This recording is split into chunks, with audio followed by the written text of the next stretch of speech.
If a picture paints 1,000 words, then why can't I paint you?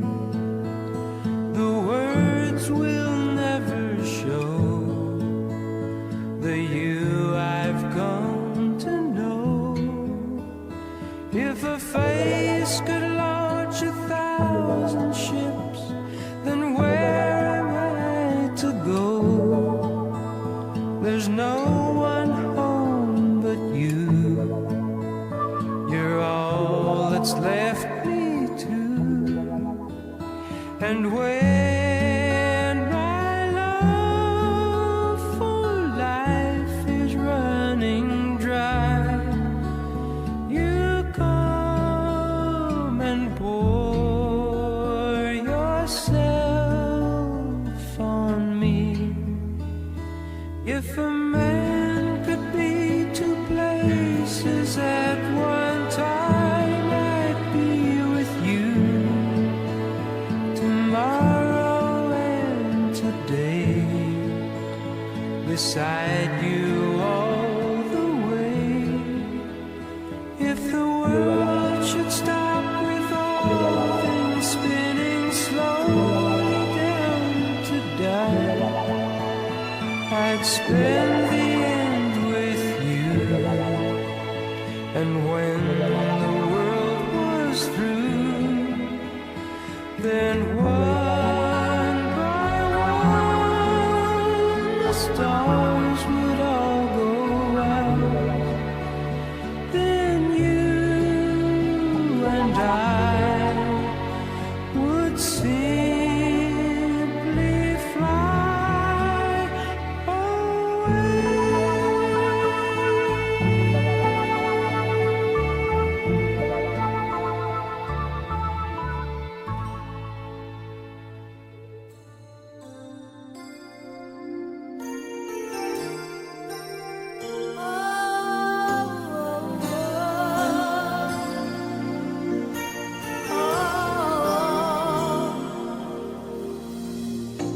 It must have been cold there in my shadow to never have sunlight on your face. You were content to let me shine, that's your way. You always walked a step behind. So I was the one with all the glory, while you were the one with all the strength. A beautiful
my wings.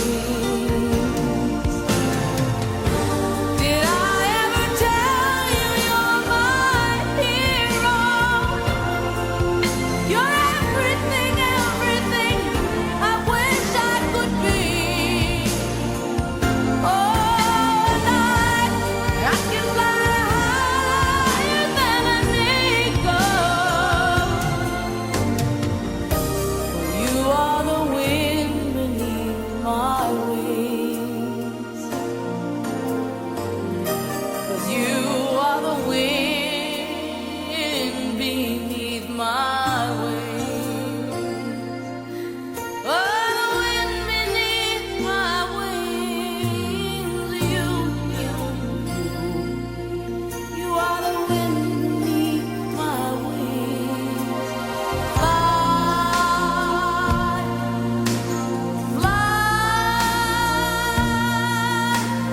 fly away.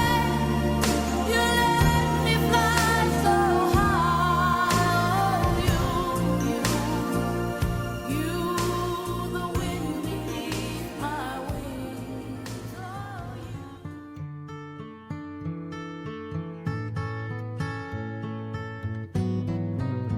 When you're down and troubled and you need a helping hand, and nothing, oh, nothing is going right.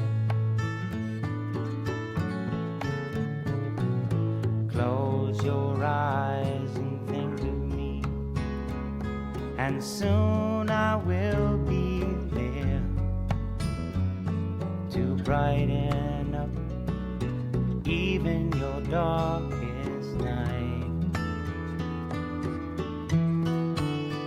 You just call up my name, and you know wherever I am, I'll come running. Oh yeah, babe, to see you again.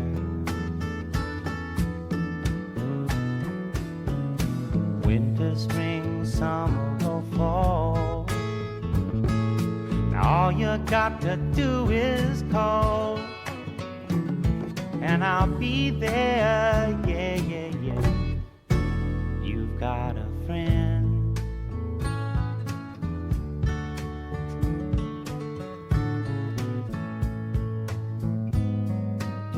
If the sky above you should turn dark and full of clouds, and that old north wind should begin to blow,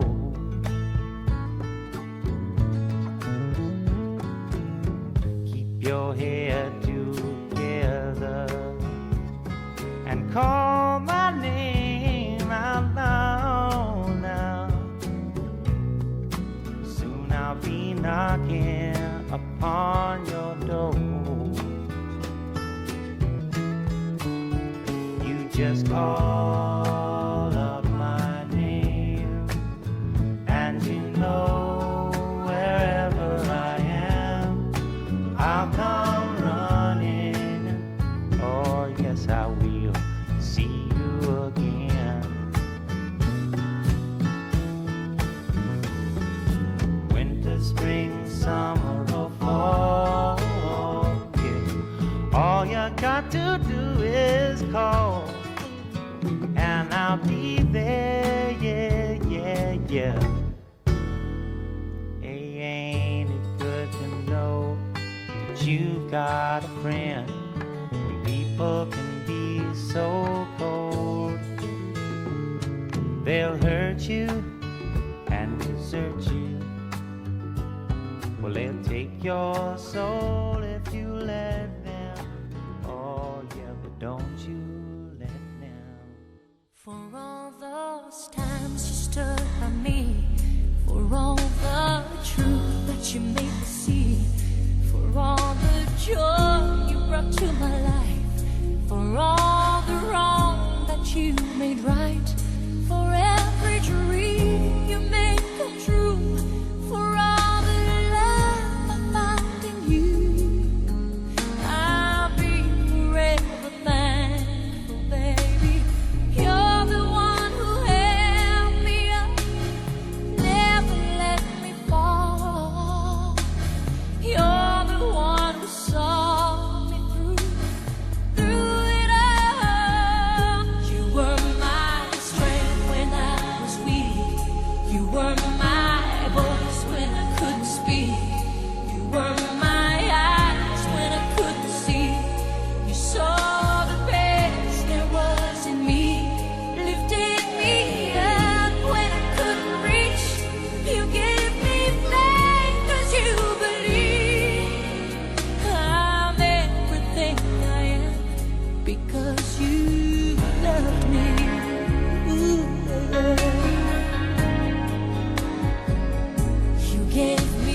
into my life. You've been my inspiration through the lies you weren't true. My world is a better place because of you. You were my strength when I was weak. You were my strength. Voice when I couldn't speak. When I couldn't speak. When I couldn't see. You saw the best there was in me. You gave me faith.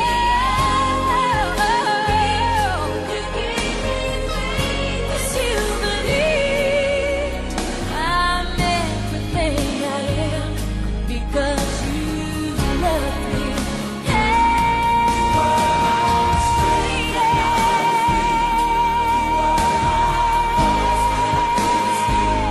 My power.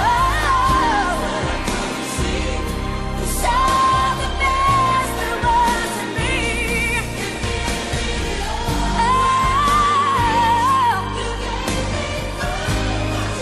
Believed I'm everything I am because you love me.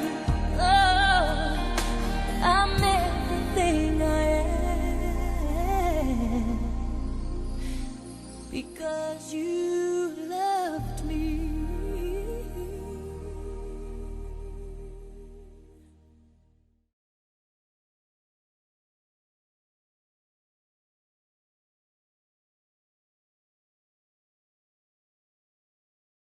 Ladies and gentlemen, we're about to begin the services. Just want to remind people that anyone that might have a mobile phone to put it on vibrate, off, or silent, please. We will begin in just a couple of minutes, and the services are being live streamed, and the live streaming is up and running live now. You just take your time. Whatever you're gonna do. No, I'm good. Okay. Thank you. You.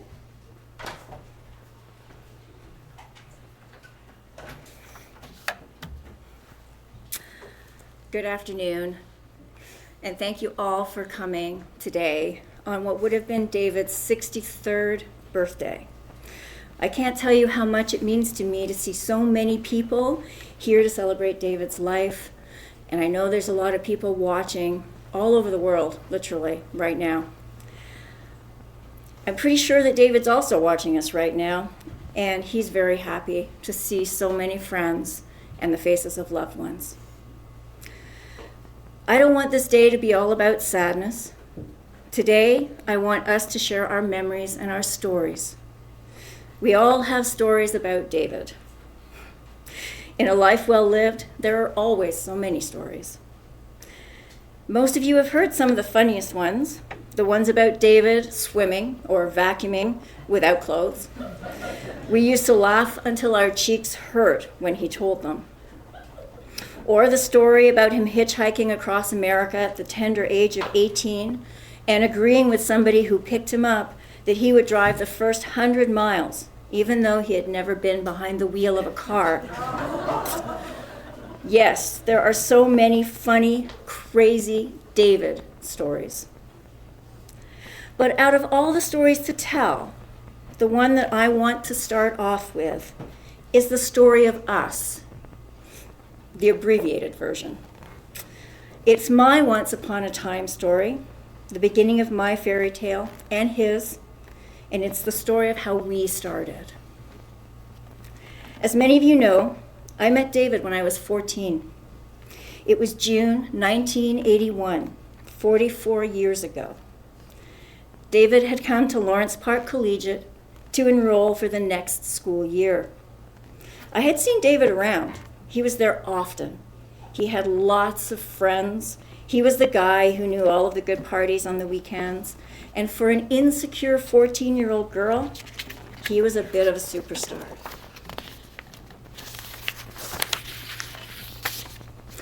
David was just 19 years old, and he didn't live at home with his parents. He was a rebel, and he had a bad boy reputation. When he came to school that day, he was wearing an old leather cowboy hat, a fringed suede jacket, jeans, fry boots, and a feather earring. He had long sideburns. and he was the image of cool. But what really set him apart that day was the 8-foot boa constrictor that he was wearing around his neck. And yes, I have always liked snakes, and perhaps I knew right then and there that he was the man for me. We met that day, and I ran into him once during the summer of 1981, but it wasn't until school started again in September that we really began to talk. He didn't know how old I was then. I was in grade 11, but I was only 14. He thought I was much older. As I got to know him better, I discovered that under the cool guy persona, David was kind, caring, and sweet, and that he didn't really like snakes that much. In late October, we officially started going out. I would go to his place after school. He was living back home by then, and we would watch TV. He would like to watch The Rockford Files and Walk with Yan, and because he liked them, I liked them too. Our first kiss was just around the corner from here, across the street from his house at the bus stop for the 88 bus. It was October 27th, it was raining, and it was perfect. I don't think either of us thought that first kiss would lead to almost 44 years of love, but it did. And from that moment on, we were an item. We were David and Leanne, the couple. I grew up loving David. Our relationship shaped me into who I am today. Fast forward 9 years to May 1990, we were married, and what a wonderful adventure our marriage was. We created a beautiful life together, so many amazing memories, so many stories. Fast forward another 34 years to May 2024, and we renewed our vows. It was just the two of us in Scotland. We each wrote our vows for each other that day. They were beautiful. We were in a place of complete joy. And we were excited about starting the next chapter of our life together and the wonderful adventures that were waiting for us. The dress I'm wearing today is the dress I wore on that day in Scotland, and it means so much to me. A year later, our fairy tale ended. Earlier I said I didn't want this afternoon to be all about sadness, but I want to tell the end of our story. David began suffering from generalized anxiety disorder and depression earlier this year. It is likely that it had been coming on for a while, but we didn't know what it was. Neither of us knew anything about mental health issues, and we ended up on a crash course.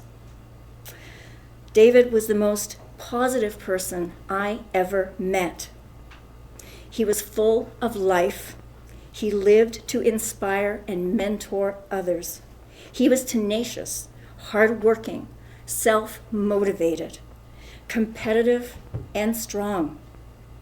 He was also kind, compassionate, empathetic, generous, and a true friend to all who knew him. He was my rock.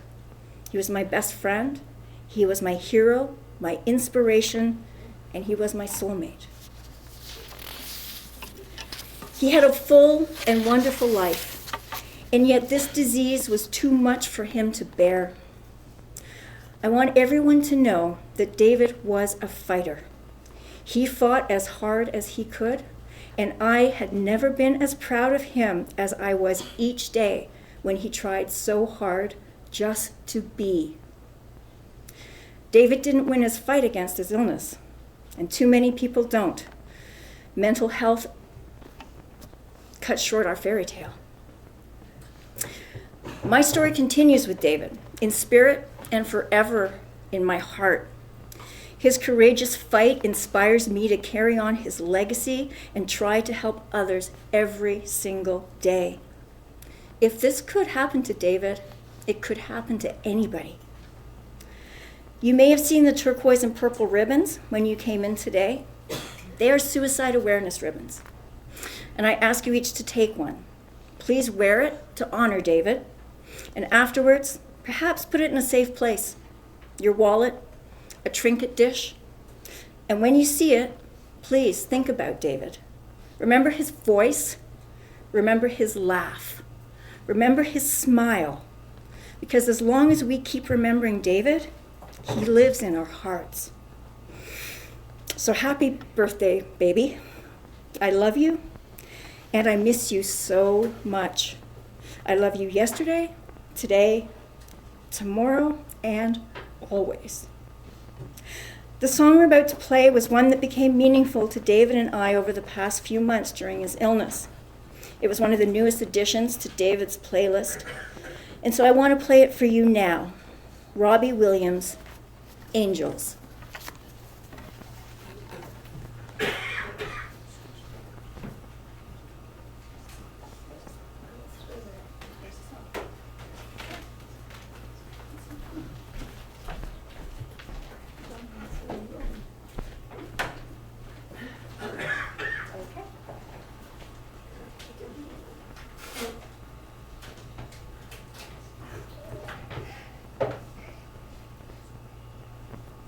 I can keep going. You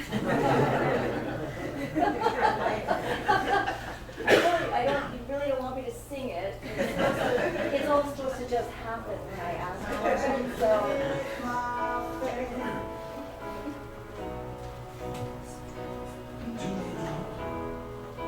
The places where we go when we're gray and old. 'Cause I have been told that salvation lets their wings unfold. So when I'm lying in my bed, thoughts running through my head, and I feel the love is dead, I'm loving angels instead. And through it, oh, she offers me protection, a lot of love and affection, whether I'm right or wrong, and down the waterfall, wherever it may take me, I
Hi, everybody.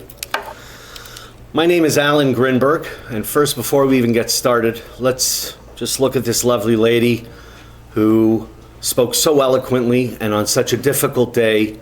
We're here to celebrate our friend David Fullerton. We are not here to have a woe is me day, not a somber day. This is a day to celebrate it. As they say, it's a story of life well lived. When I myself sat down to write this, a whole bunch of memories of David flashed up because I first met him at a broker's reception in the 90s, when real estate was done the old way, you know, with a fat steak, a couple of martinis, a great bottle of red wine, heading back to the office for some semi-drunk cold calls. Good times. A time when pagers were the best form of communication, a time when the Spice Girls were ruling the charts. Good times. Now, David was always already a few years ahead of me in the business. He'd already created success in the industry. I remember that when I met him, he was still at Devoncore. He was partnered with that silver-tongued South African Stan Kravitz, who I'll never forget. Pointing at him right here. Love that guy. David liked me because he laughed at my accents and my imitations. He'd say, "Alan, do the Sean Connery." And I'd say, "Yes, that's right. I'm here for you, David." And then he'd say, "Do something else." I'd say, "Okay, here's Sean Connery having a threesome." "Yes, that's right, Moneypenny. Yes, get in there, Moneypenny. Okay, Pussy Galore, you're next. Octopussy, come on in. Oh, that's a tensome now. Yes." Anyways, I digress. One of the reasons I loved David was because he was able to focus on you, make you feel like you were the most important person in the room when he spoke to you. And that's an important quality. We'd get together as friends. We used to do an annual thing, a long weekend in the Muskokas with Chris, Clayton, Stan, Paul. It was always filled with food, good jokes, relaxing, appreciation of life, and just enjoying the moment. David was a good friend, and he will be dearly missed. I want to point out something to you all here today. We don't want this to be something that becomes a byline for something sad that shouldn't have happened. We want his passing to be a call out for the future so that we can educate ourselves on identifying friends and loved ones that are struggling with mental health and how to get help quickly and avoid feeling helpless. More importantly, we came here together to celebrate our friend and truly enjoy the things that we had with him when he was here. So let's celebrate that together.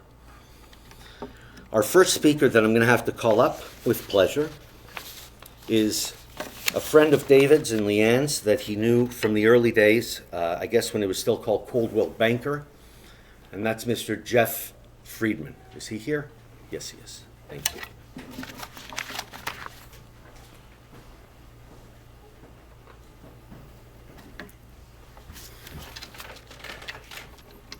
Thank you, Alan. Good afternoon, everyone. Leanne, I want to thank you for asking me to honor Dave's life and his memory. My wife Sonia and I are deeply saddened by Dave's passing, and I'm privileged to have had Dave in my life as a friend. Sonia sent me a clip recently about friendship. It said, "Friends are like trees. There are 3 types of friends: leaves, branches, and roots. The leaves are seasonal friends that come and go. The branches are stronger, but you can't lean on them too much or the branches will break. The roots are your friends that are grounded, deep, are there for you for all 4 seasons. They are there for you when you have nothing to give in return." It all started when we met at CBRE, now called CBRE, formerly Coldwell Banker, in 1991. Dave had already been there for a few years. Even though I technically did not work for Dave, he took an interest in me and provided to me some great advice. We had similar interests, including sports. If you're a sports fan that lived in Toronto and experienced your favorite team winning a championship, sorry Leaf fans, it's an experience you'll never forget. If you recall, the Blue Jays won their first Major League World Series championship in October of 1992. I remember that day like it was yesterday. Not only for the euphoria of the win, but also because it was the day that I remember that Dave became my root friend. We'd made plans to go out and watch the game that night at Devil's Martini. And in making those plans, I mentioned that I was hoping to travel to Kingston before the Jays game to see my brother Ken play football. He played for McGill, and they played a playoff game at Queens. And while Dave didn't know Ken, had no reason, really, to spend the day traveling to and fro Kingston, without hesitation said, "Let's go." That time together, just the two of us in the car, watching football and then baseball, reinforced our friendship, and I feel it was the day our friendship took root. You may know that it's Dave's birthday today. And just 3 years ago on this weekend, Leanne arranged a 60th birthday party for Dave at their cottage. I had just returned from a trip from Boston and was about to go on another trip to Barbados in a few days. And I thought I'd crave a relaxing weekend at home. I know that in the same situation, Dave would make the time and effort to be there for me, so I made the long distance drive to celebrate Dave's birthday with him, and it was terrific. Dave and Leanne were always great hosts, and I know that Dave loved everything about that day. Sports has always been an important part of our friendship. We shared Toronto Raptors season tickets for a number of years, and for 32 years, we watched the NCAA basketball finals together. Dave, as we all know, was very competitive. He did not like when his team lost, and he sure didn't like it when I won most our bets with him over the basketball games. He hated to lose. In the years we worked together and apart, Dave was a winner. The degree of respect from his colleagues and peers was earned and widely known, and he was well regarded in the industry. While success may be measured by some monetarily, Dave's great success was in his desire to help others in this business. Dave was a great example for others and achieved great joy and satisfaction mentoring others in the business. He did this throughout his entire career. He had his very own Fullerton recipe for success that offered support and encouragement to individuals in the business, whether someone was getting started or furthering their career in the industry. He strongly influenced many, including myself. When I think of Dave's legacy, I think of all the people he spent time with, many of whom are here today. After Dave's passing, I found myself scrolling through years of our text messages. My mind was flooded with memories of his dry sense of humor, his kindness, his positive nature, and his generosity of friendship, along with a few good laughs in there. David had shared our personal and health issues with one another. He showed his roots and his support as I dealt with my own health issues. He cared for and about me. He cared not only about myself, but my family. I, like many of you here today, lucky enough to have Dave as a friend. I've thought lots of Dave over the past few weeks, and in some of the simplest moments in our long-standing relationship are now cherished memories for me. They define Dave's personal character and speak to the humble, loyal, selfless, and caring person that he was to all of us. Leanne, again, I thank you for giving me the opportunity to share my thoughts of Dave. Sonia, I will be there for you any way possible. Dave, I'll miss your unconditional friendship. Thank you.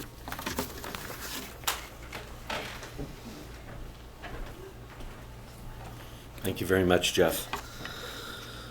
We're now going to call on David's youngest brother, who now lives in San Francisco, who came to visit us, Ted Fullerton.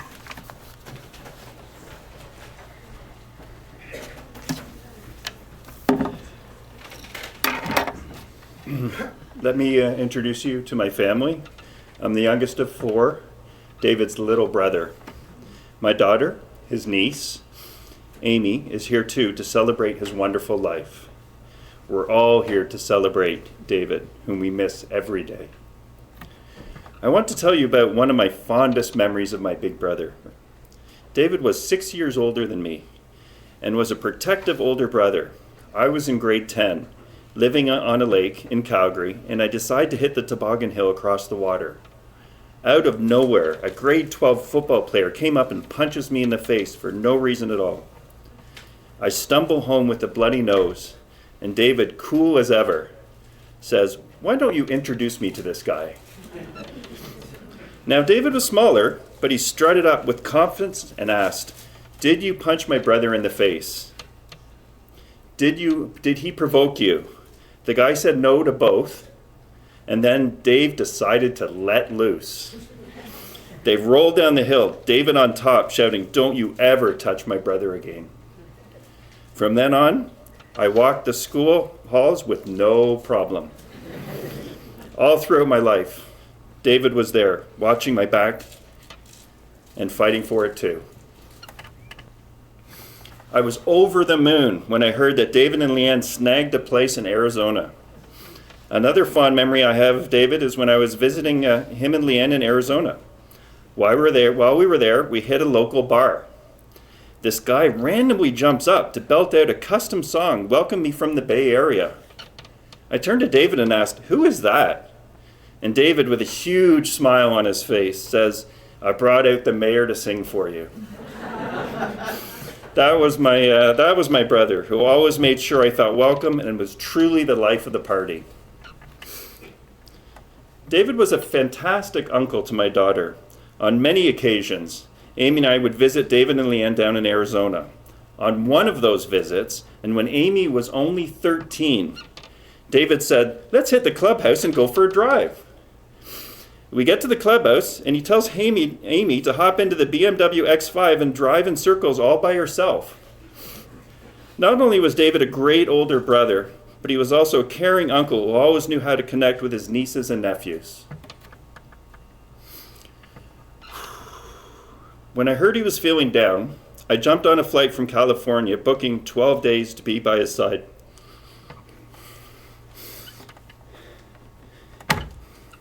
His last text to me was, "Thanks, Ted. Really appreciate your support." I wanted to be there for him in all the ways he was there for me for the last 50 plus years, and I'm so grateful to spend that time with him. Well, I could. Is it blurry in here or just me? Ultimately, David was a protector, a jokester, and my big brother. David, if you're looking down from heaven, I want you to know how much we love and miss you. Hope you're doing well up there.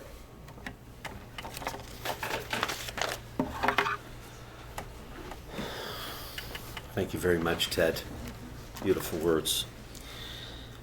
We're now going to call up Deanna Petkoff, who is singing her own song titled "Read Between the Lines." Will I find a way to tell you I still love you? I might whisper to you in a crowded room. You could ask me what I said, but honey, it's all in my head. 'Cause I know it's not the same for you. I've known I felt this way for you for ages. When I met you, I knew things would go awry. You shot me a special look and then lent me your favorite book. And I knew I would never love another guy. But how can I express when my heart is such a mess?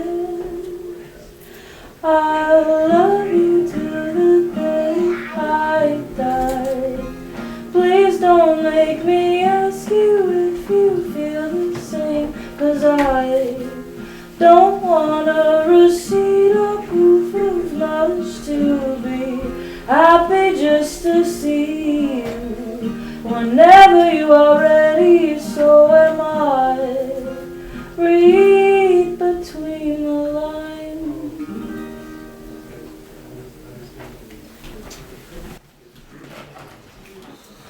Thank you so much, Deanna. I guess we're going to have to improvise here, folks. It seems like there's power all the way down, all the way down on Bayview. So let's improvise. In the meantime, this is sort of part of the present, I guess, the day where we have a few family members and friends that have sent messages from the UK that we're going to read out today. But before we do that, folks, if I can just ask a little quiet over in the back, please. Thanks very much. Since we got no microphones, thank you. All right, so this list was compiled from Alan Brusselow and Matthew McCusker. These are what we would call Davidisms. These are Davidisms that we can share. The ones that we can't share, we can't share. If you don't ask, you don't get. It's just a function of dials. You only get one reputation. Simple business. Rejection is like water off a duck's back. It's just a piece of plastic. Soaring with the eagles. Don't pull a CLM, a career-limiting move. The early bird gets the worm. Let's go whale hunting. That's stinking thinking. Attention to detail is number one. You only have to be marginally better than the competition. Never underpromise and overdeliver and underdeliver.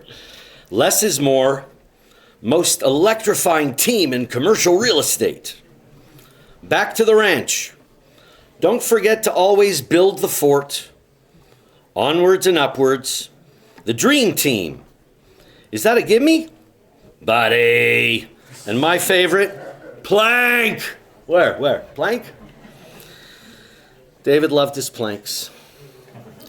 Now, folks, a very dear friend of Leanne for 50 years and a friend of David since high school and a close friend ever since. Her name is Elizabeth Walmsley. We'd like to call her up to speak, please. And let's continue on with our day.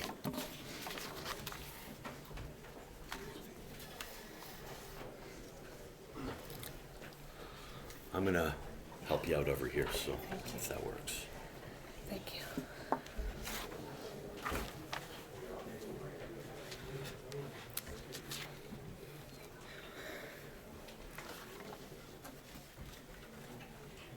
Hello, everyone. Can you hear me back there? No, okay, so this isn't working? No. Okay. Hello, everyone. Leanne has asked me to do two things today, and I'm going to try my best. And the first thing that she's asked me to do is she's asked me to read a card that she coincidentally, or not coincidentally, found this morning when she was looking for a fan to try to deal with this oppressive heat. So I'd like to read that card to all of you. Dearest Leanne, thank you for 40 wonderful years, sweetie. I still remember our first kiss by the bus stop in the rain like it was yesterday. Since then, our love has only grown stronger, and I cherish every minute we spend together. Some of my most memorable moments with you were rafting in Jamaica, our first trip to Hong Kong together, enjoying the Penguin March and the grandeur of Uluru, sorry if I mispronounced that, in Australia, and closing on our penthouse condo at our private villa at Round Hill. You make every moment special, and I look forward to many more years of love and happiness with you. Lots of love, now and always, David.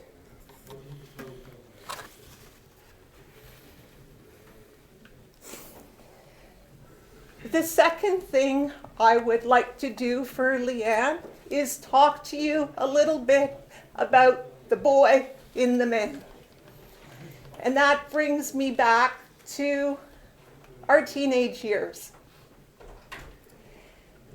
There are two things that really speak to me about Dave. And one is his ability to be present. I work as a high school teacher, well, for another 5 days anyway. And something that, the kids say is this ability to lock in. And as a teenager who largely felt invisible at high school, I'm very thankful for his ability to lock in and build the confidence in the girl in me. The second thing that I'd like to remember about Dave is his giggle. And it's not, I was trying to explain this to my husband, but it wasn't so much laughter, it was this giggle. And when I was sort of pulling back into my memory files, I remembered a trip that we had taken to, I think it might have been Algonquin Park. And I do remember we were in his red Datsun, so this was before good food and martinis. And if you can just sort of have a sensory experience of driving up and it kind of going like putt, putt, putt, putt. But we did make it there. I think it was kind of like a very soupy hot day like today. And we had our food. I can't remember whether we had a cooler. But by the time we got out of our to do our first portage, the bow of the canoe almost looked like a stew because everything had melted. Our beer was still safe. And it could have been a tense moment because I think there might have been some finger pointing. And I just remember Dave giggled and everything was fine. The last time I had a really fulsome conversation with Dave was when he was in the hospital. And Doreen and Leanne had gone to the opera. My husband was at a Blue Jays game. And I said to Dave, give me a shout. We're both, we've both got some time to chat. We're alone. And he called me, and we had a really beautiful conversation about the boy and the man, the girl and the woman. And our conversation, we'd kind of exhausted a lot of the reminiscing. But I didn't want to let him go yet. And so I had this idea that maybe we could watch something and then we would reconnect in a phone call and have a discussion just to pass that time until Doreen and Leanne got back from the opera. Steve Paikin came to mind. I'm sorry, I don't know why, but it was TVO. I thought it would be easy for him to access. And he did. And I watched it and I thought, oh my goodness, what, could I have chosen anything worse? And we reconnected in a phone call. And I said, Dave, that was really bad, wasn't it? And he giggled. And I'm hoping that when I think about Dave, I'm going to think about he's locked in. I'm going to think about that giggle. To close, I have my youngest son is 22, and he, with his group of friends, when they say goodbye to each other, and it always warms my heart when he says it, but he always says, peace. Peace, my dear friend, David James Fullerton, and thank you. Thank you very much, Elizabeth. Our next speaker is a friend of David's and one of his original mentees. Always dresses fantastic. Please come on up, David Dennis.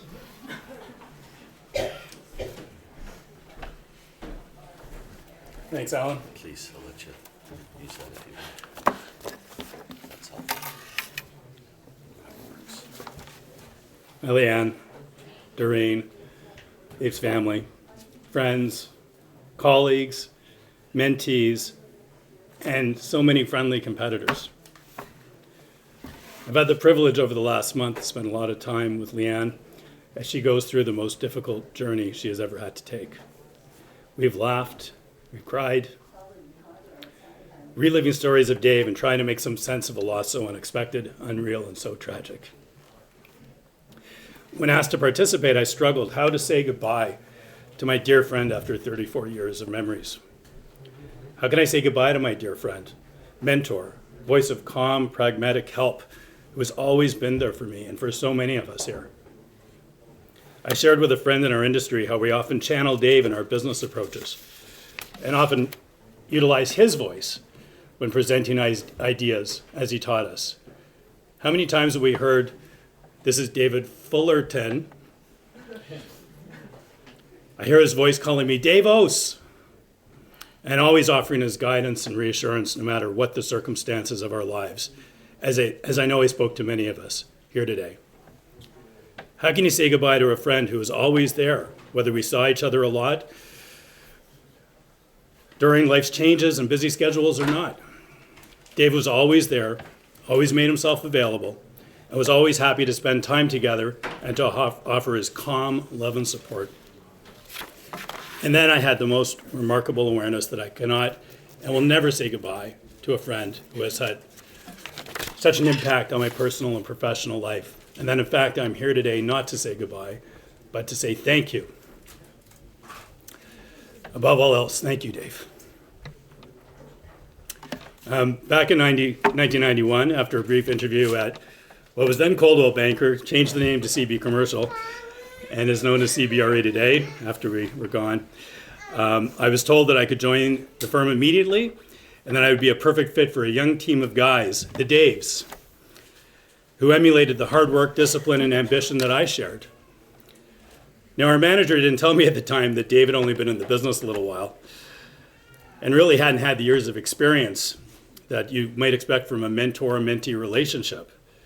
But what I got was so much more than real estate knowledge. I learned the value of discipline, consistency, structure, organization. And in fact, so many of the psychological nuances of developing and maintaining a successful plan that even a guy like me could follow.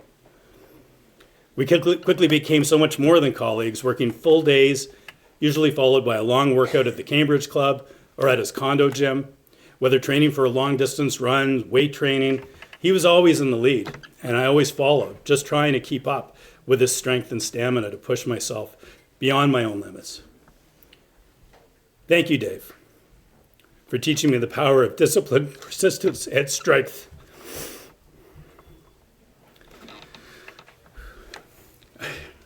I quickly learned of his self-defacing humor when working out at his condo one day. We looked down from the gym through the glass windows to the pool below, where he recounted a story, Leanne mentioned it, where he was enjoying the sauna at his condo one day, and he proudly strutted out of the sauna, climbed up the diving board in front of all the other swimmers and gym goers that were looking down from the glass, and took his best, most impressive dive, only to realize as he hit the cold water that he forgot to put on his bathing suit after leaving the sauna. Thank you, Dave, for always making me laugh. After leaving CB and joining Devon Corey, he went to work asking me to join him there, and eventually after 5 years I followed him, and we worked together closely for the next 23 years. We continued to collaborate on many transactions and continued to participate in our fitness regimens together, our social occasions, celebrations, birthday dinners, family dinners, holidays, ski days, and the list goes on and on. One memory that stands out is one day after a personal crisis, I called him from my mother's home. It was up in Horseshoe Valley. And before I knew it, Dave and Leanne were at the door to offer, after hours of driving, just to offer me support, friendship, and love. Thank you, Dave, for always being there for me with your time and care. Dave would drop anything, and others have mentioned it today. He would drop anything he was doing for a friend in need. And he always enthusiastically included me in his and Leanne's life throughout the years, year after year. Thank you, Dave, for teaching me how friends show up for friends.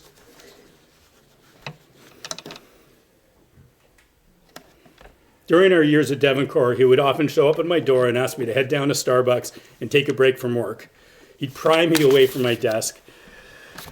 And after I ordered my usual double strong Americano misto, he would order an English breakfast tea. And I would tease him about it. I'd say, Dave, why don't you have a real cup of coffee? Why would you come down to Starbucks to buy a tea? You could have made it for free in our office kitchen. The answer was always, he just wanted to chat and spend some time with me. During the day, every day. Dave's gentle way always reflected his genuine love of people, and he enjoyed people and made you feel listened to and understood. With the most incredible patience and perseverance. Thank you, Dave, for always making me feel loved, appreciated, valued, and respected.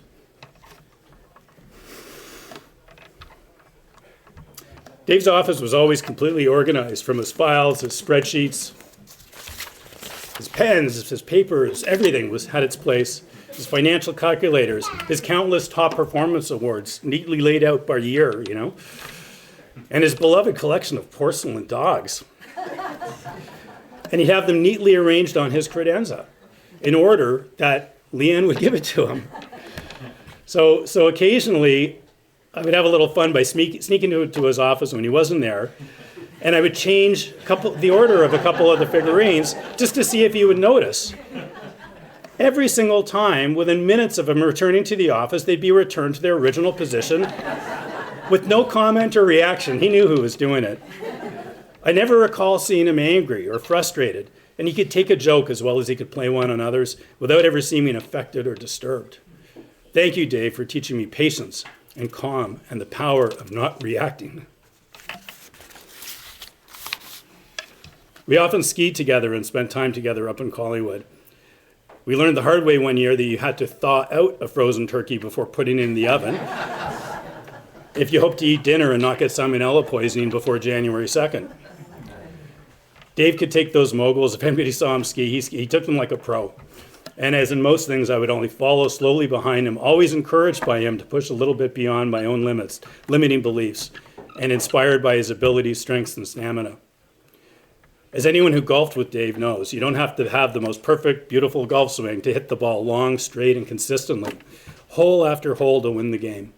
Thank you, Dave, for always encouraging me to shoot past my own limitations with the power of strength, perseverance, and discipline. It was only this past March when Dave and I planned a long overdue ski day at Devil's Glen together. It was probably the only time I could remember where he canceled on me with pretty short notice. Dave always suited up and showed up with no excuses ever. It only occurred to me after a couple days that I thought that's kind of odd. And I realized that something wasn't not quite right and my friend was suffering. I persevered as he always taught me and learned that Dave was not immune to moments of challenge in life that I am sure everyone in this room has experienced at one time or another.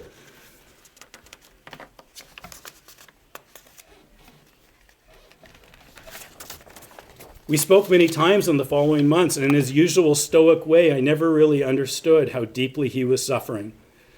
Any of us who knows Dave well might be able to understand how difficult it would have been to Dave to be any different to the world than he always was, and that fear of the unknown or a challenge that he couldn't master was unbearable for him. The clarity of purpose and perseverance that had always served him so well was not working. Thank you, Dave, for teaching me gratitude for my own life. And for the humility to see that every one of us here, no matter how strong, successful, or self-assured we may seem, are not immune to periods of darkness and illness that we cannot control, no matter our struggles. Dave reminds me to be grateful for our lives, always, and to walk with the humility and knowledge of knowing that there but for the grace of God go I. Thank you, Leanne, for allowing me to be part of your journey. I cherish all the time we spent together through the last 34 years, and I'll always cherish the time we have spent together in the last month. As usual, and with all of your help, I say again, thank you, Dave, for helping us to grow, to love, and to understand just how blessed we all are. Despite our sorrow, our shock, and our sadness, you are missed, but you will always be here in all of us. This is definitely not a goodbye.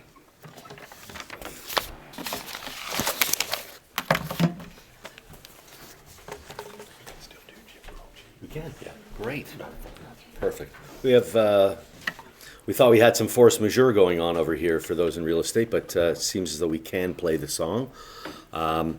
Beautiful song by Jim Croce called Time in a Bottle, which we will be playing. Hopefully. Where's the mic? I don't know if the mic's working. If I could save time in a bottle, the first thing that I'd like to do is to save every day till eternity passes away, just to spend them with you. If I could make days last forever, if words could make wishes come true, I'd save every day like a treasure, and then again I would spend them with you. But there never seems to be enough time to do the things you want to do once you find them. I've looked around enough to know that you're the one I want to go through time with.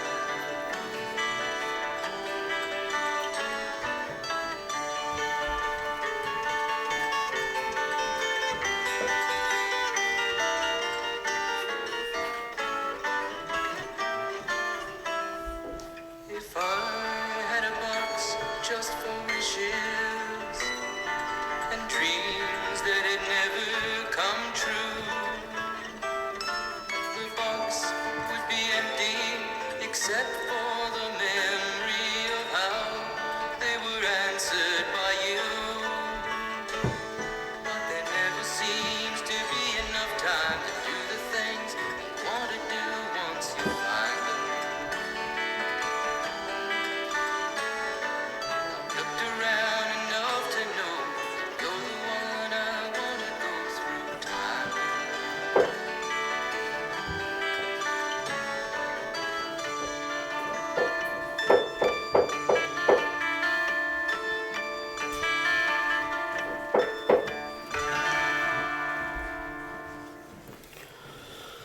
All right. Ladies and gentlemen, as I mentioned, we have people that have written notes of kindness and love from different parts of the world. The first one that we have is from Leanne's sister and David's fond sister-in-law, who lives in the UK, Barbara Stubbings.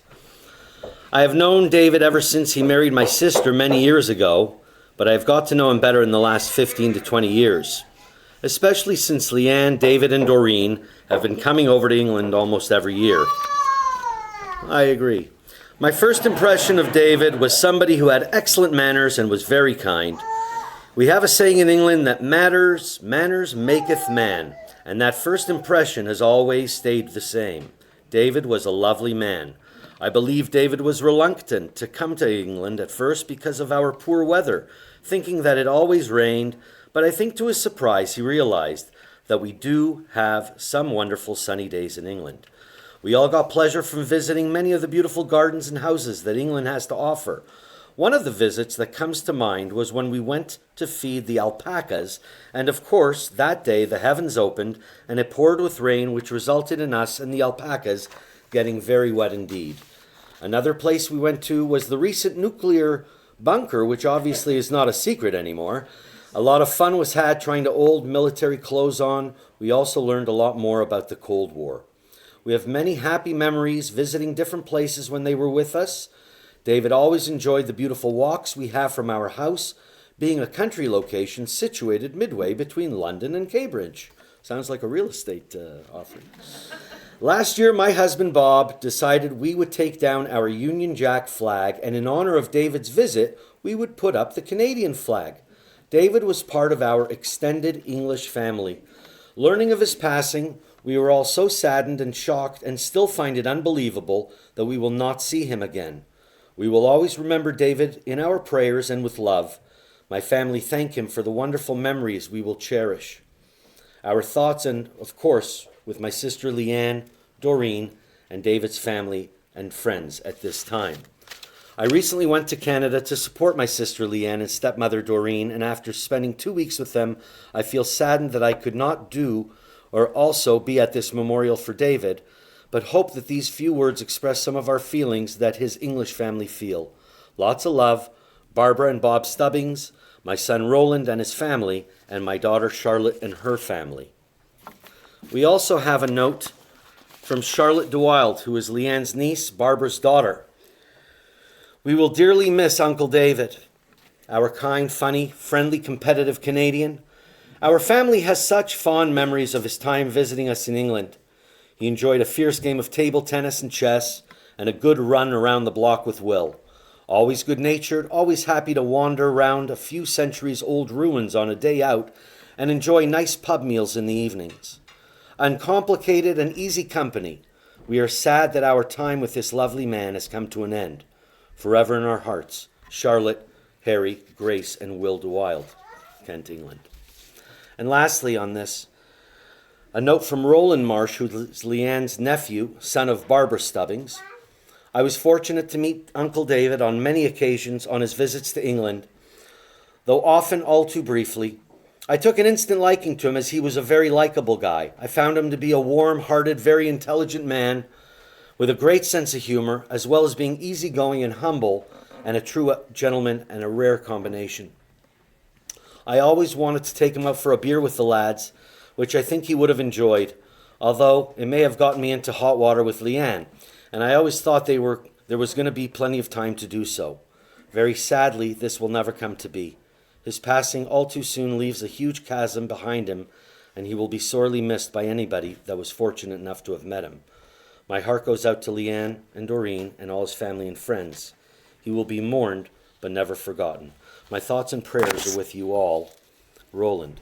And lastly, on the UK from this for this first one, a note from Peter Francis, who's a friend of David and Leanne, and they met in 1986 on a Kon-Tiki trip of Europe, and they've been long-distance friends ever since. First of all, I'd like to thank Leanne for the opportunity to express my memory of Dave.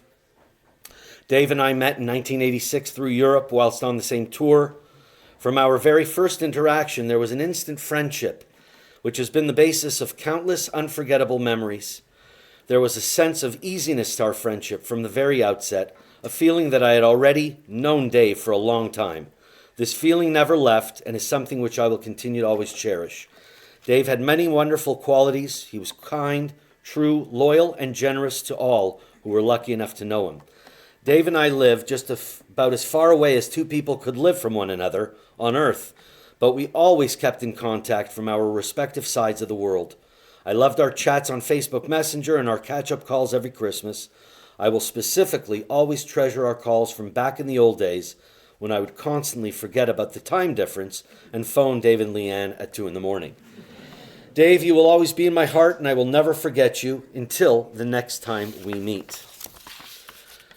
At this time, we're going to call up our next speaker, and that is an old high school friend of David and Leanne's and a close friend ever since. Please come on up, Mary Ann Curtis. I'm just going to take 10 seconds just to go over one thing with you. Obviously, there's a power failure. It's the entire block. It's not just the funeral home. So you might hear a bit of a reverberation because the people that aren't in here that are able to hear it through the microphone are able to still see it on the live streaming. The live streaming camera's not working, but the audio is being picked up. And anyone that is watching online overseas, wherever you might be, Within the next 24 hours, the whole entire funeral will be uploaded onto there. Right now, the audio is the only thing playing. The visual will come later. The gentleman recording it will have it. He has a battery backup, and it will be recorded and uploaded to see it in its entirety. So once again, completely out of our control, but if you are hearing a bit of reverb, it is coming from the room beside because the people are not able to hear exactly through the microphone here. Okay, thank you. Thank you. Mary Ann Curtis.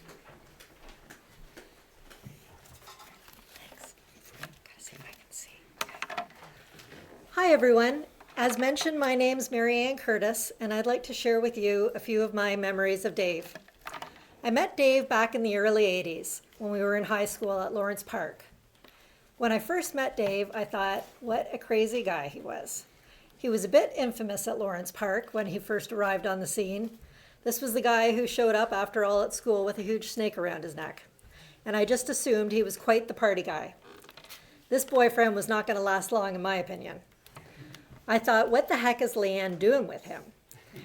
As it turns out, Dave was not at all like that. It was a big show, and he just hung around the partiers. Fast forward 1 to 2 years later, what a metamorphosis. Next thing I knew, he was going off to Western Business School. I was a bit shocked, but very glad to see that Leanne was with this responsible guy.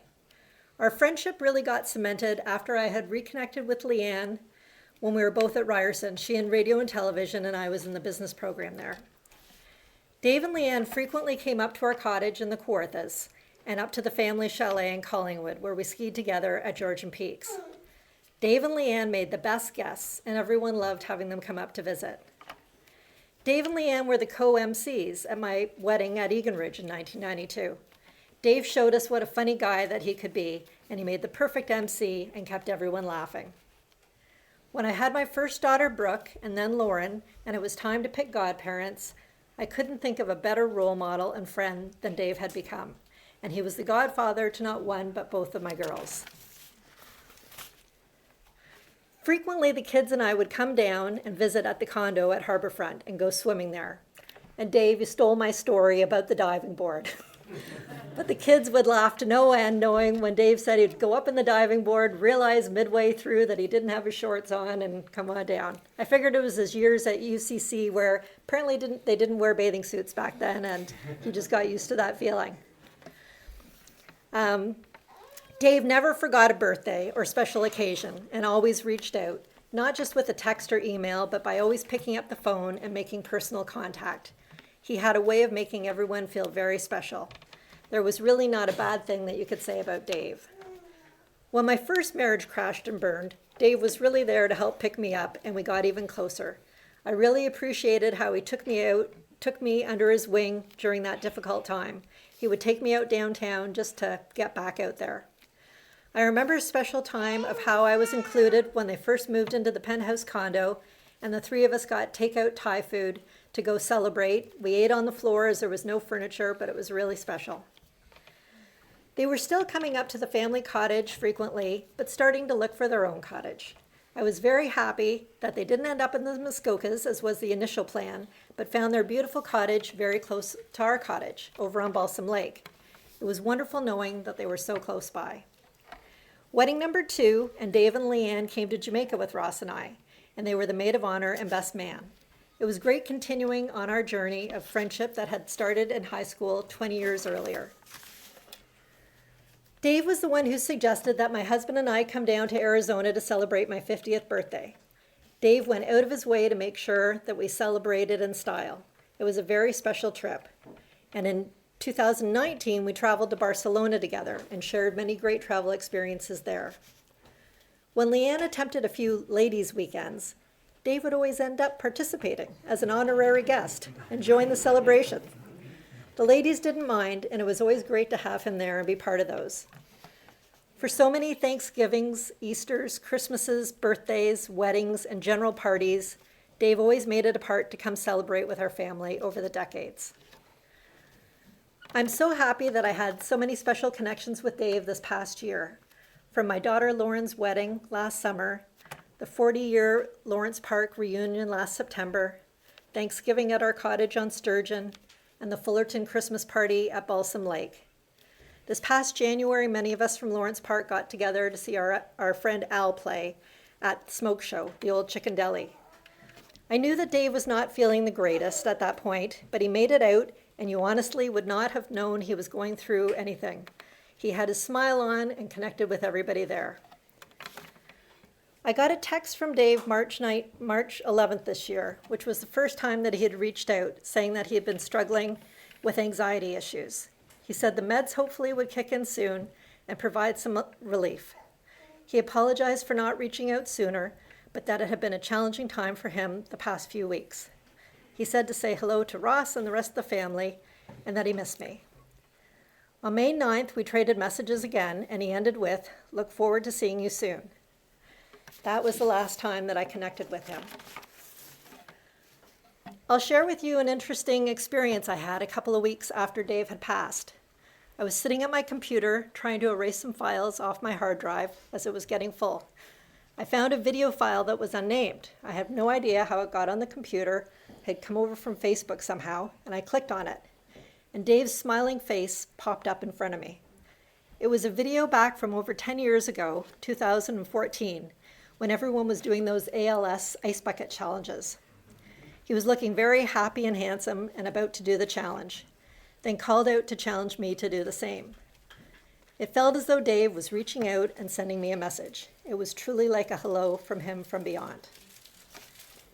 Dave was a wonderful friend, a one-of-a-kind guy, and he will be missed by so many people. I find a bit of comfort in knowing he is at peace now. I feel very blessed to have had so many decades with his friendship. Dave will never be forgotten. Thank you very much. Thank you, Mary Ann. All right. We have a few more people that wrote from different parts of the world that wanted to be heard today. So let's give them a little listen. Geraldine Monk, who is Leanne's cousin, first met David in 1986 on his first trip to the UK and loved him dearly. We have so many wonderful memories of David. Where to begin and which ones to choose? Always a fierce competitor in all sports. He would love to get us all down on the living room floor planking. All 10 of us one night, with our ages ranging from 4 in their 20s, 4 in their 50s, and 2 in their 80s. Auntie Doreen and my dad Colin were amazing and held it longer than me. The kids were also great and held it for minutes. Simon and Leanne too. But no one could beat David. He just stayed there till the last one gave up. Another memory that will resonate, I'm sure, with many of you here today is his famous loon call lessons and how to make the call by holding your 2 thumbs together and blowing. I think he tried to teach everyone that he met in England how to do it. David, my darling, you loved me and Simon, our children, their partners, and our grandchildren as if they were your family and not just in-laws. Albeit you needed to disappear for a little rest of a half hour after a couple of hours with toddler fun. We all hold you in such high esteem. We loved you, you back as much. We cherish the memories. You are always in our hearts. Thank you for always just being the wonderful you. Also have a note from Simon Monk, and Simon is Geraldine's husband. Also met him in 86, thought of David as a brother. I have so many fantastic memories of David, all of them filled with laughter. The one we always laughed together about whenever we got together, on a really hot summer's day, one of David's famous barbecues at the cottage, still the best steak I've ever eaten. He asked me to help him with the wasp's nest under the decking. Sure, I said as he threw some gardening gloves at me. 5 minutes later, after which he said he was going to get some equipment, he reappeared wearing full-on ski clothing, complete with goggles, gloves, and not an inch of flesh to show. He delegated to me to remove the nest. I was wearing a t-shirt, shorts, and flip-flops, while he has the trash can and lid. After that, he always referred to us as the wasp hunters. David, you will always be remembered and loved as a cherished friend who lit up every room you were in. Peace be with you, mate. Another one from Oliver and Stacy Monk, who are Leanne's cousins. Oliver is Geraldine's son. There are too many memories of David, but I will certainly recall several of them with so much love and gratitude. We are so grateful that we were able to be part of each other's lives, perhaps more than I might expect, since we lived so far away. One of Oliver's favorite memories was David whisking Oliver to the NBA Finals within 2 hours of us landing at the airport from London. It was such a big game, and they didn't get home until well after midnight, meaning it was an all-nighter for Ollie. Another memory is of David encouraging us to have a drink with him and then realizing that he wasn't drinking anything at all. Stacy still blames David for the hangover at Granddad's 80th. One evening during our visit to Leanne and David in Arizona, we visited some friends at a small ranch in Scottsdale. The evening started with David rounding up a horse Stacy had accidentally let escape, and continued with a night out watching bull riding and wearing cowboy hats. This time we all did have a few drinks, and the night ended with David falling out of the friend's super high pickup truck. We all laughed until we realized he was actually hurt. The final memory is of the night after our wedding. We were taking family pictures in our hotel room after all the celebrations had taken place. We were all being a little silly. David and Simon put lampshades on their heads for one of the photos. We didn't realize it until we saw the photo later on. He was always so open and welcoming, and we always looked forward to seeing him come over to the UK for yearly visits. These last few years, he spent time playing with our sons as well. He will be sorely missed, and recall our memories of him with love and joy. And then, lastly, Emily and George Berry are Leanne's cousins in the UK, and Emily is Geraldine's daughter. We always cherished the time we spent with David. As teenagers, we visited Canada for 2 weeks, and it remains one of the most amazing times we had with the family. Years later, we returned, this time with our partners, and on our first night, David took us out for a quick drink. Hours later, we stumbled back home a little tipsy and full of laughter. David, ever the trickster, had been secretly drinking water. He did this. While buying us shots and insisting he would just have one more. More recently, watching David play with our children has become a memory we'll forever hold close. Their laughter during donkey rides and the pure joy on everyone's face captured the essence of who David was, a fun-loving, thoughtful, and full of heart. He brought happiness wherever he went, and we feel so lucky to have shared these moments with him. Those are our notes from abroad. At this time, I'm going to have the pleasure of calling up Sean Garrity. Sean is here? Perfect. Sean's an old friend and somebody who was loved dearly as well. So here you are, my friend. Do you need that? Yeah, please. Sure. I didn't know that David was a loon call brother. Nice. Nice. I never, that's the sort of thing that you share, but I guess it didn't happen. So my name's Sean Garty. David and I were friends at UCC in grade 9. We both seemed to have a similar sense of mischief and fun. At school, we would try to figure out subtle, goofy ways to cause a distraction in the class. And one method that we used was a type of amateur ventriloquism, or throwing your voice, just to disguise who was doing it. And our goal was to encourage the teacher to end class early. About 5 minutes before the end of class, we would sporadically throw our voices saying, "Water." Can you hear that? Water. It's, the guy stuck in the desert type of voice. Or just before lunchtime, each of us would randomly say, "Lunch!" Or with our hands over our mouth or something like that, just to, but David was always good at keeping a straight face, so we never got caught. We tried it on a few teachers, and it was not surprising that it never really worked, but it was fun, and we weren't caught. And we never did it to the math teacher and rugby coach, Mr. Agnew, who usually talked to David and said, "Fullerton." So he had the serious Scottish accent, and he would say, "No yabbits, Fullerton," which is, in case you didn't know, yabbits are, "Yeah, but sir." So that was it. And then about 10 years ago, after we graduated, David and I ran into each other on a TTC platform. He had shed his 70s grebs and long-haired rocker look and had become the clean-cut, sharply dressed commercial real estate dude. It turned out that we both had started playing doubles squash, and after some friendly matches, we started playing in tournaments as a doubles team. We played in everything from the Ontario Seas all the way to open tournaments where we were cannon fodder for some teams that played on the Pro Tour. And so, we'd get like the 1,000-mile-an-hour shots right at us. Anyway, we played in 5 or 6 tournaments a season for a few years, and although David was super competitive, he was very conscious of lifting up the spirits of our two-man team, which typically he did with his dry, gentle humor, mixed with a goofy joke and some thoughtful strategy. He was the better player of our team, but he often addressed me as Maestro, which is there's a line running through all these stories. Is he has like a special name for people that is just kind of funny. But anyway, he was the better player. But anyway, he used that as a type of gentle encouragement, which was really his nature, as you could tell from all the stories that you've heard. He knew that boosting his teammates' confidence would boost their squash.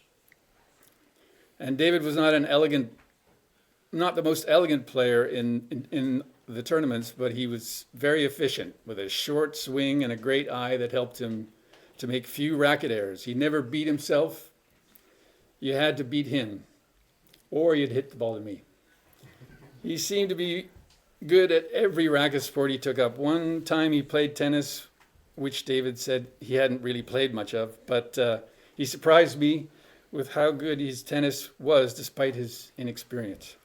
It turned out he had cunning and accurate shots, not hard, but effective.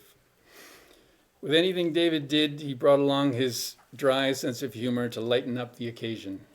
He was a good guy. It was very sad to hear that he had gone. Thank you. Thank you very much. We're going to call up Deanna Petkoff again. She's going to sing a song for us.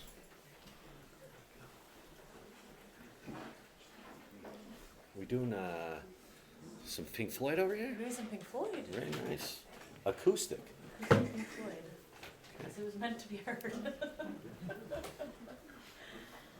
I swear the power outage wasn't my fault. Everyone in the other room was like, I just really didn't want you to play. But I swear it's not. I swear it's not that.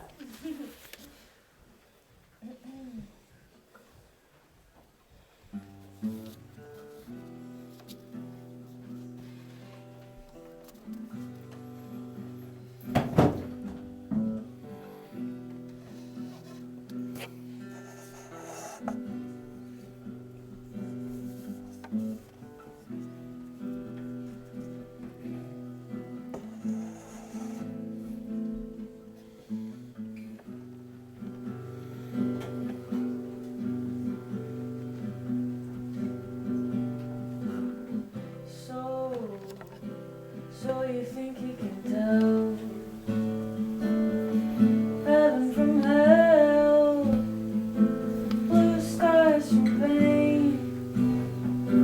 Can you tell a gray you feel from a cold steel rail? A smile from a veil. Do you think you can tell? Did they get you to trade your heroes for gold, not ashes for trees, hot air for a cold breeze, cold comfort for change? And did you exchange a walk-on part in the war for a lead role in a cage? How I wish you were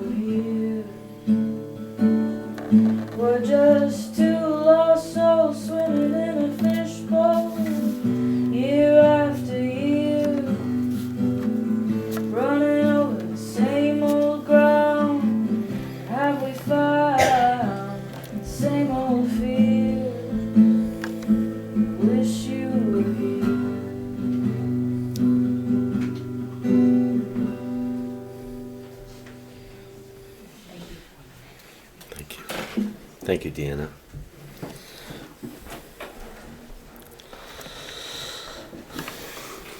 We're going to call up one of David's work partners and friend of David and Leanne. He was also, Alan was also a mentee of David's. And together with Alan McCusker, they were the self-named dream team of commercial real estate, first at Devoncore and then at JLL. Alan, come on up.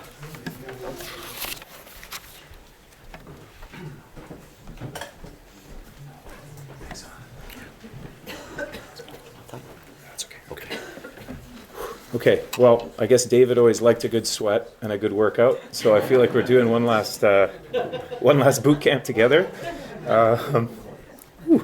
Okay, I don't have any notes, but I've got some stories that I'd like to share about David. Thanks, Leanne, for giving me a chance to say a few words to this amazing group of people that meant so much to David, and a lot to me too, many of you. I'm Alan. I had the pleasure of being very good friends with Dave over the last 18 years. David was my mentor at the start of my career and throughout my career, and we were colleagues and friends. And in the last sort of 12 years, we decided to partner up and sort of build a full-time team together, or the dream team, as we like to call it. And we kind of never looked back in terms of that. David was just the most incredibly thoughtful and caring and amazing person, you know, anyone could dream of being friends with, being partners with. He had a larger-than-life personality, like we all know, and he wasn't scared of being himself. And he didn't care what you thought or what anybody thought. He was going to be himself, and we had a lot of fun and a lot of travels and adventures together. So I'm thinking about one of those days that we were together. We were on a trip in Montreal for the F1 weekend. Dave was a big Formula One fan, as many of you know. Loved McLaren. And we were in Montreal, and we were having breakfast and kind of recovering a bit from maybe too many glasses of wine the night before, and you know, all of us were catching up. And I remember kind of licking our wounds. We're sitting there licking our wounds, chatting or whatever, and everyone's feeling a little beat up. And one of us was thanking David for something nice that he had done, something small. And he said, "Hey, yeah, anytime, I'm always there." I just remember turning to David and saying that, you know, in the race, they got the pace car if there's an accident, and everybody comes out and lines up behind them, you know, to have safety. But in life, we have you, Dave. You know, you're the dependable one, whether it's large or small, something that we need to chat about, business, you know, a business opportunity or something that's on your mind. You know, Dave's always there and he's always dependable. And I think the analogy I used was, he's going to jump in that M3. He might stall it once or twice. He might jam the gears a little bit coming out, but he's going to get over there. He's going to see you. That's a little side story about anyone who drove with David. Knew that he loved that car, but put a little bit of damage into that gearbox.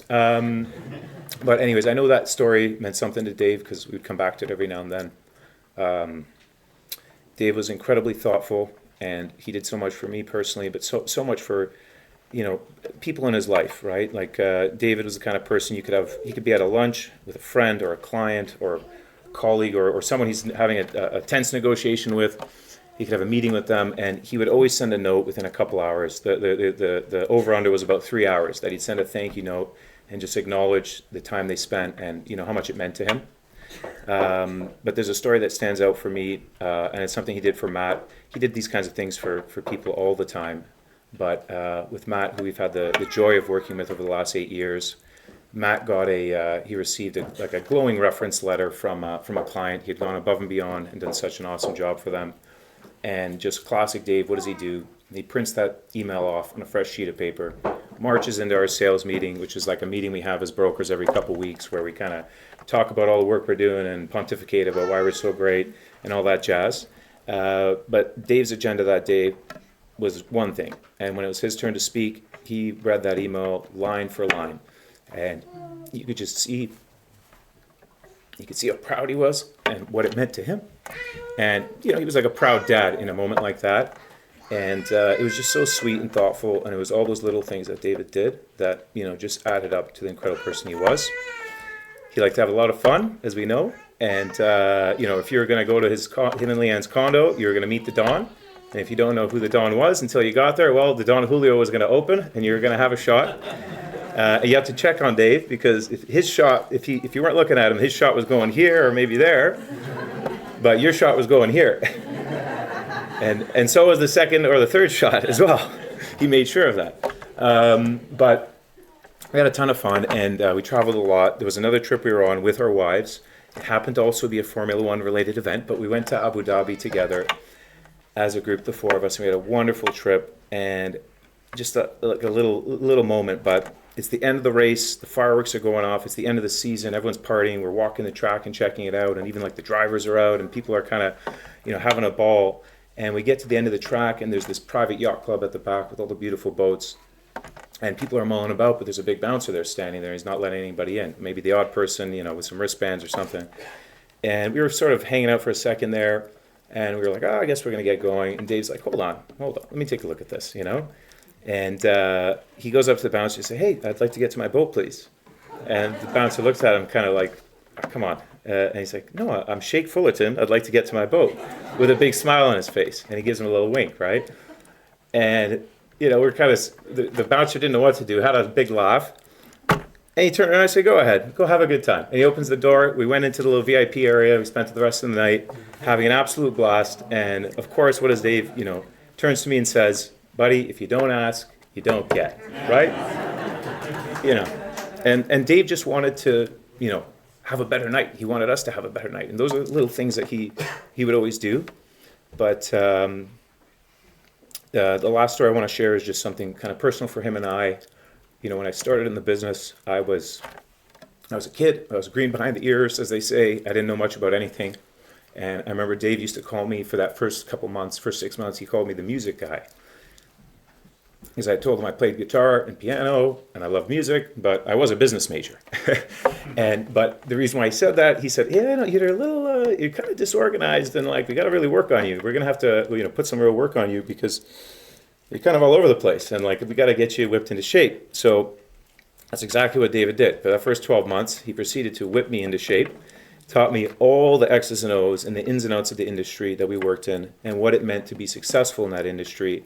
And just like all of his mentees, you soak it up. But yeah, it was just a profound period of time where he made such an impact on me as a person. He opened so many doors for me, allowed me to be, successful in our industry, which, opens doors to be successful in life and to live a happy and fulfilled life. And so it was a whirlwind, first year. And I remember Dave pulled me aside, it's probably a year and a half in. And we were at an event, probably having a glass of wine or something like that. But he said to me, Alan, I'm so proud of you. He said, you're doing such a good job, and you're really killing it, brother. I think you're going to be really good at this. I think you're going to go really far. And keep at it. Don't let up, and just keep doing what you're doing. And I was like, oh, geez, thanks, Dave. That's amazing. In my head, I'm like, oh, I guess I've made it. We're done. And then he turns to me and he says, but I got to tell you, that music guy, I was getting ready to fire his ass. And anyways, I'm going to cherish all those memories, forever and ever. And thank you, Leanne, for this opportunity. And Dave, I love you, buddy, and you're the best partner ever. That's all I want to say. Thank you. Beautifully spoken. All right, folks, I want to thank you. We want to thank you for your patience today. I know that with no air conditioning, no power, and you got here at 2 o'clock, waited until we started at 2:30, so we appreciate your patience. We're getting closer to the end here. We'd like to call up our last speaker. This is an old friend of David and Leanne's who worked with David back at the Caldwell Banker days and Devoncore days, and has remained a close friend ever since. Come on up, Stan Kravitz.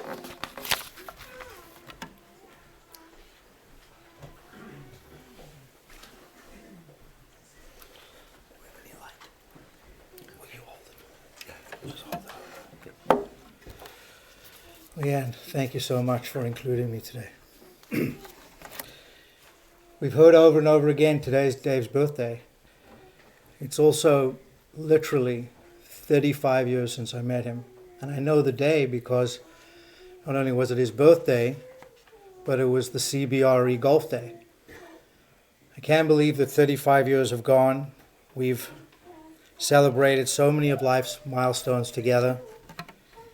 My stag in the Bahamas, my wedding, my son's bris, my daughter's baby naming, annual trips to Bigwin Golf Course, flying with Clayton and Chris and Alan and Paul.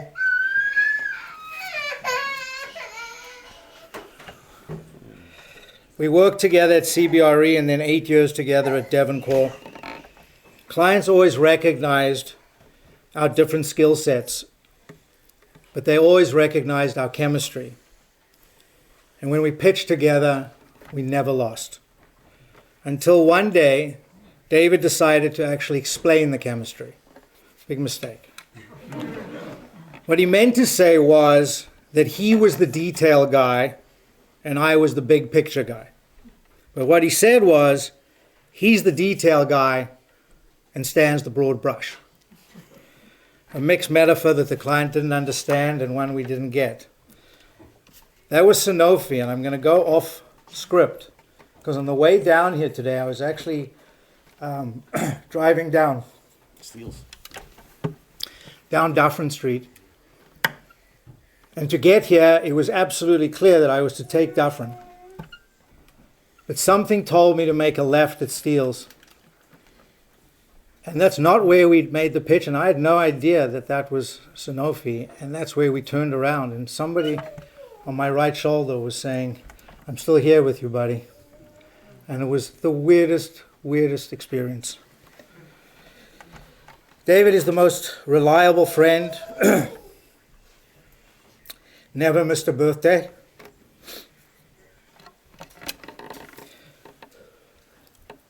Always diarized our quarterly lunches, so I didn't have to.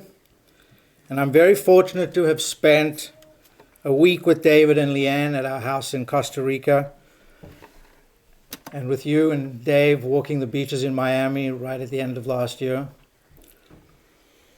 Those are the memories that I will cherish for the rest of my life. So we gather here in both grief and gratitude. We honor David. Our life was generous, steady, and full of light. David is the kind of friend you can count on. Honest, inclusive, and always present with that warm, infectious smile that always made you feel that everything was going to be okay. He made people feel seen. He showed up. He left the world a better place than he found it, and not through grand gestures, but through everyday kindness, everyday support. May we carry his positive spirit with us in how we treat each other, in how we listen, and in how we treat our friends. Rest in peace, my dear friend.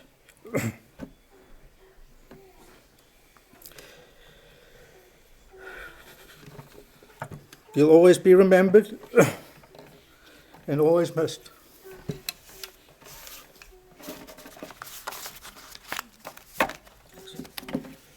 Thank you very much, Stan. I am not sure that we're going to have the memorial video, but that will be available to be seen. So in the interim, what we are going to have is just a couple of side notes.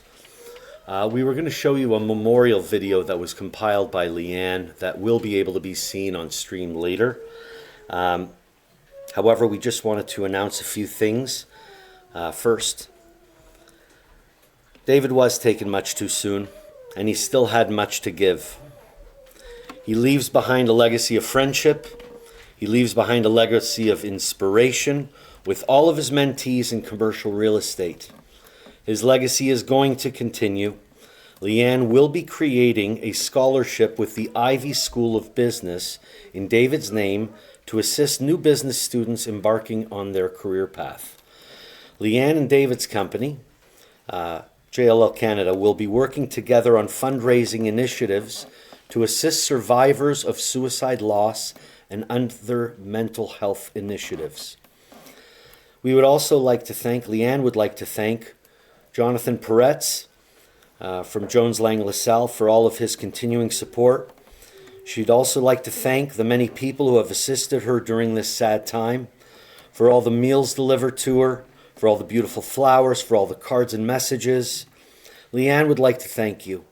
Special thanks to David's family for your incredible support, and extra special thanks to those friends, you know who you are, who have been really there in the trenches, visiting often, staying overnight, calling and texting whenever you can. Thank you. And to all of Leanne's family in the UK, thank you for your unending love and support. Her sister Barbara for dropping anything to come and stay. And of course her mom Doreen, who has spent there every single night and day to support her through this time. Finally, David will live on in our hearts. As long as we keep talking about him, he will continue to live. Please continue to say his name.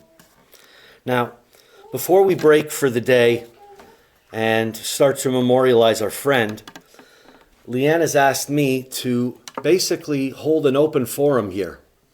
If you didn't have a chance to say something, you don't have to give us a dissertation. Give us a vignette. Give us something. Why did David connect with you? Why are you here? Anybody who has some chops and wants to go first, I would honor you. Or go at all. For that.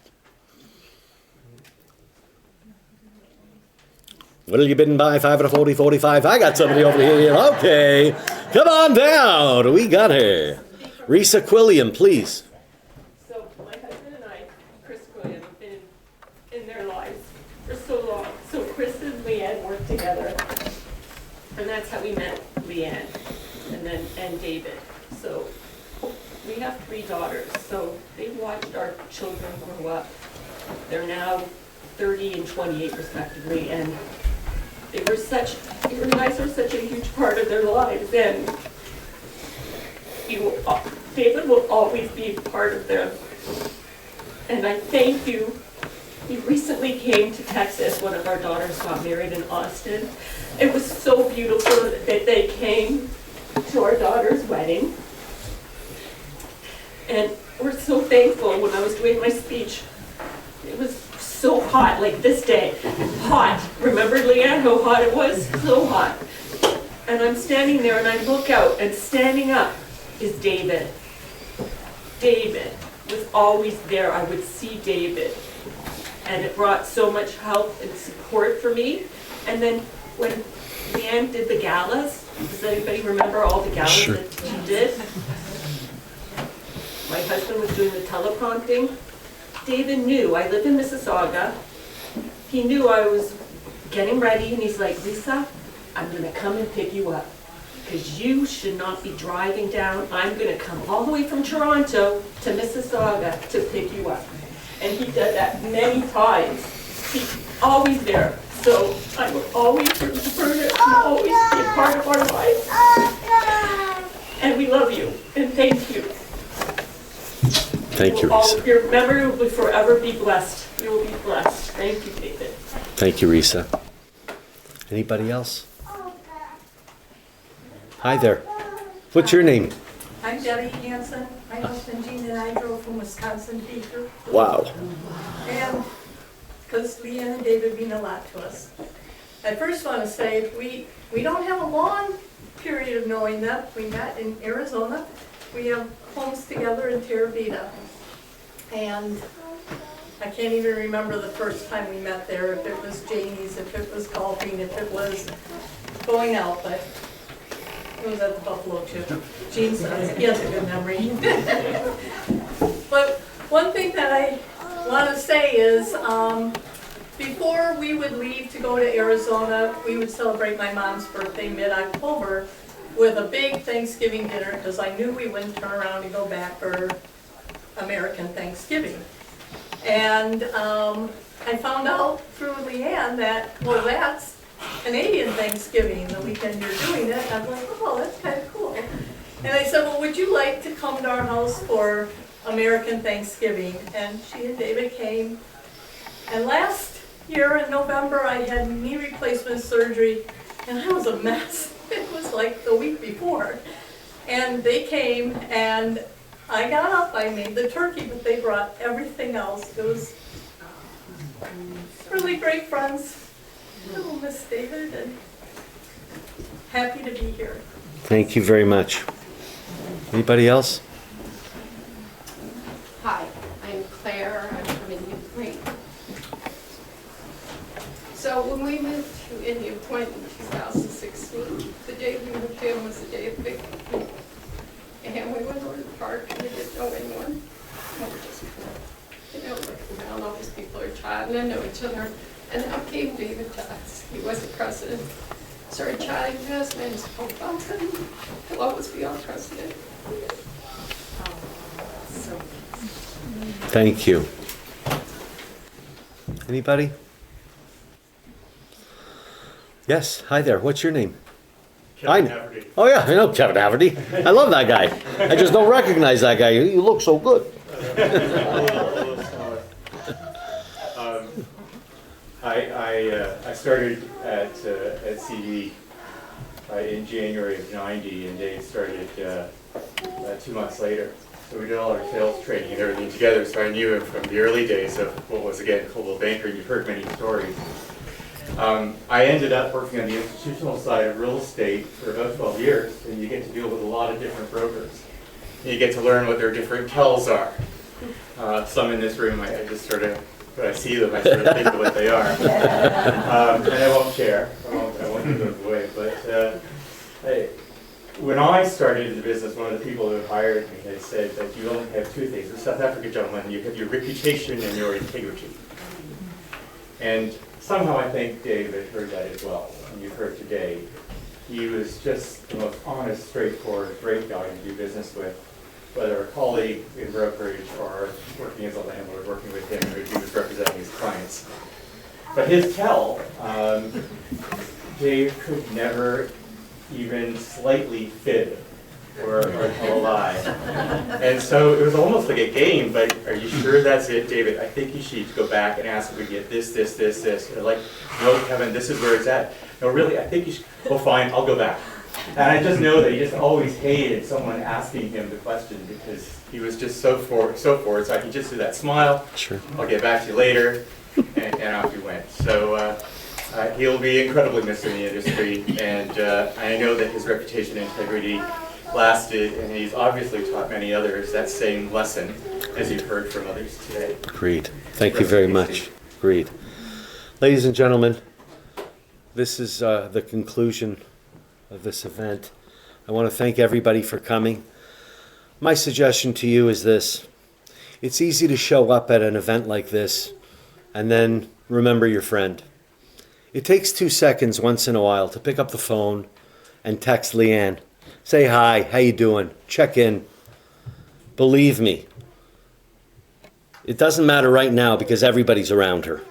But in a month, in a year, continue to do that and continue to regale in stories of our friend David, and he'll continue to live on.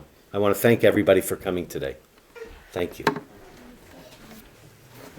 Thank you very much, Alan. Alan, what he said is something I often use at the end of every funeral. It just doesn't end today. Whether it's next week, next month, next year, a phone call, a text message, you're in the neighborhood, stop by, say hello to Leanne, say hello to David's brothers, whatever it takes, sister. Reach out to all of them. They all need your support, and it is strongest today, but it thins out as time goes on. This does conclude the services today. I thank everyone for your patience and bearing with us. The live streaming still, the audio part did take place. The visual part did not. It will be uploaded within the next 24 hours. Unfortunately, the video tribute that we were going to watch at the conclusion, because of no power, we are unable to have that video stream going on. It will be on our website in, as I say, within 24 hours time or so. There is going to be a reception upstairs. I know everyone's been patient. If you have an opportunity, please join us upstairs. The only thing is anyone needing assistance to the upper level, the elevator is not working. So that's the only disadvantage of not having the power, besides the air conditioning, is there is no elevator to get people up and down the stairs. Okay. I just want to say one sorry. With the lights going out and all the, sorry, just Catherine and her daughter Quinn couldn't be here today. And I know she did send me a message, and I know that she's listening. And we missed it and all the, but she does wish she was here, and she's sorry she's not here, and she just wanted to, well, share her condolences with me and you. And so thank you so much. I really appreciate everybody for being here. Thank you.